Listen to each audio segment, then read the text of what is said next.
talk about people, what do you talk about? I'm Pastor Adam. This is New Testament Tuesday. I'm so glad you decided to tune in, check out, and see what we've got going on today. I asked you this question about when you talk about somebody, what do you talk about them about? Oof. Well, in Acts chapter 8, verse 35, it says this. Then Philip opened his mouth and starting from this scripture, began to preach Jesus to him.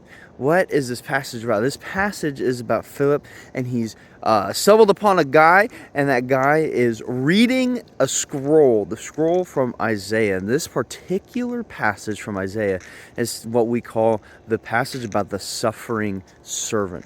The suffering servant is an Old Testament prophecy all about what the Messiah is going to do. He's going to suffer on behalf of us to save us from ourselves, right? That's Jesus dying on the cross, okay?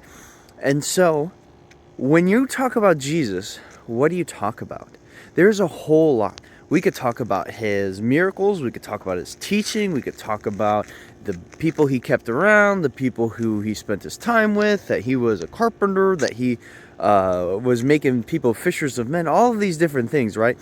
There is so much to talk about when we talk about Jesus.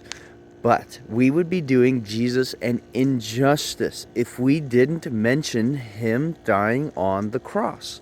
That is the cornerstone, the capstone of our faith, is that our God, God the Son, Jesus Christ, came down as a man and died on the cross for you and for me. When we talk to people, we love to tell them all about how Jesus fed the 5,000, and Jesus cast demons out, and Jesus did this, and Jesus did that.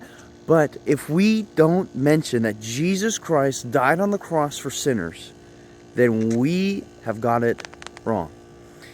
When you talk about Jesus, talk about his saving grace, his loving mercy, and his sacrifice. I'm Pastor Adam. This has been New Testament Tuesday, and I'll see you next time.